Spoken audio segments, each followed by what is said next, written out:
Bienvenidos a un nuevo vídeo de redefinición.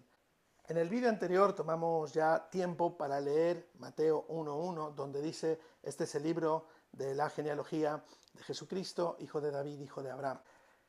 Concluíamos que este hombre que tiene este cimiento tan profundo, Jesucristo, es el ser capaz de acercar la salvación de Dios. Él no solamente acerca la salvación de Dios, Él encarna la salvación de Dios. Él es la salvación de Dios. Es la manera a través de la cual Dios se acerca al hombre. Dios demuestra su amor al hombre entregando a su Hijo unigénito para que todo aquel que en Él cree no se pierda, mas tenga vida eterna. Jesús es capaz de traer la salvación al hombre. ¿Y cuál es el cimiento que sustenta a este hombre? Pues lo que allí dice es que Jesús es hijo. Vamos a mover para que lo veamos muy bien. Jesús es hijo de David y es hijo de Abraham. Hay algo sumamente interesante que acontece en la vida de David. Cuando él era rey, él quiso levantarle un templo a Dios. Y a través de Natán el Señor le dice, tú no podrás levantarme el templo, pero hago un pacto contigo. Tu hijo, tu descendiente, será quien me levante casa. Y para él yo seré un padre y él me será un hijo. Qué cosa tan grandiosa, ¿no? Porque a partir de ese momento los descendientes de David son considerados una línea de hijos de Dios. Cuando Mateo 1 dice que Jesús es hijo de David, lo que está anunciando es que Jesús es hijo de Dios, lleva el título de hijo de Dios, como lo había anunciado el profeta Natán para los descendientes de David. David es un nombre que significa amado.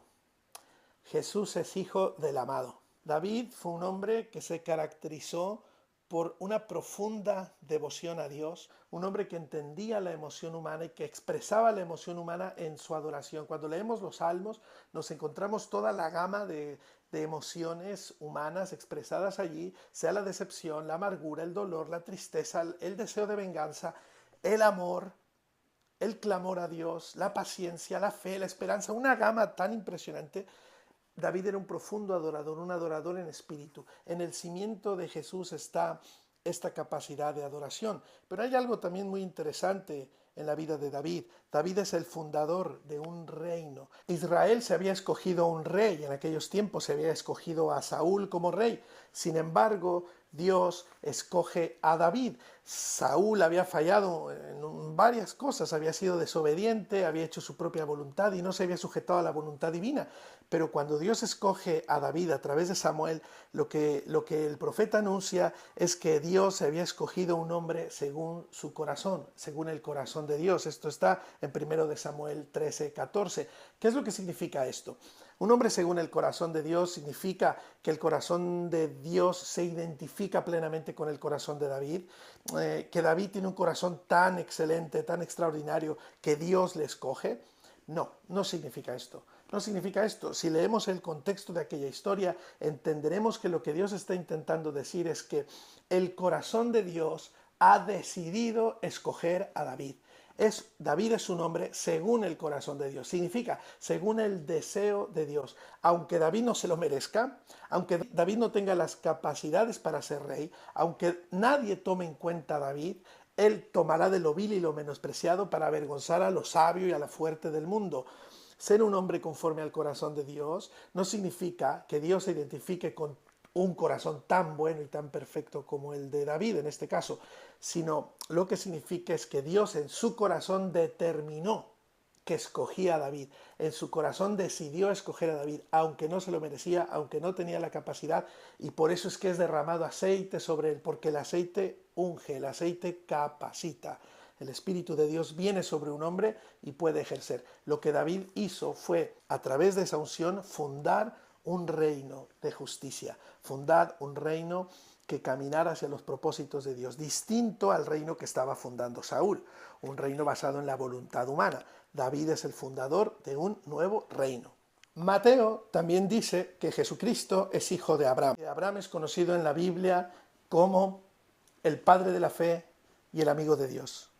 Este es el cimiento de Jesucristo. Abraham es un nombre que significa padre de multitudes. En Génesis 15:6 dice que Abraham le creyó a Dios y que esto le fue contado por justicia. Quiere decir que lo que venía a anunciar Jesucristo era una cosa sorprendente. La salvación de Dios se va a obtener a través de la fe, aunque no te la merezcas.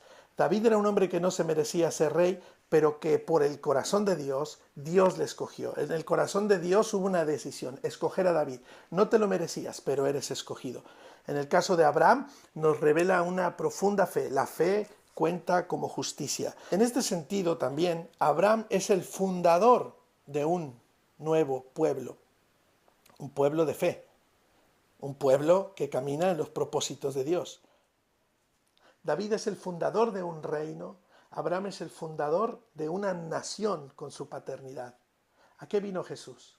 Jesús toma la herencia de estos dos personajes y funda, a través de la misericordia, la gracia, la fe, una nueva humanidad.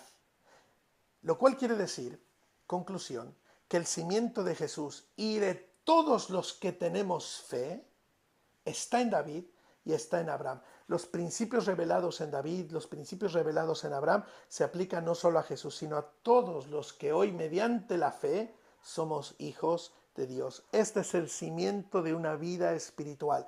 Hijos de David, hijos de Abraham, hijos de Dios. Debido a nuestro esfuerzo, debido a nuestra gran capacidad, no. Debido a su gracia, debido a la misericordia divina.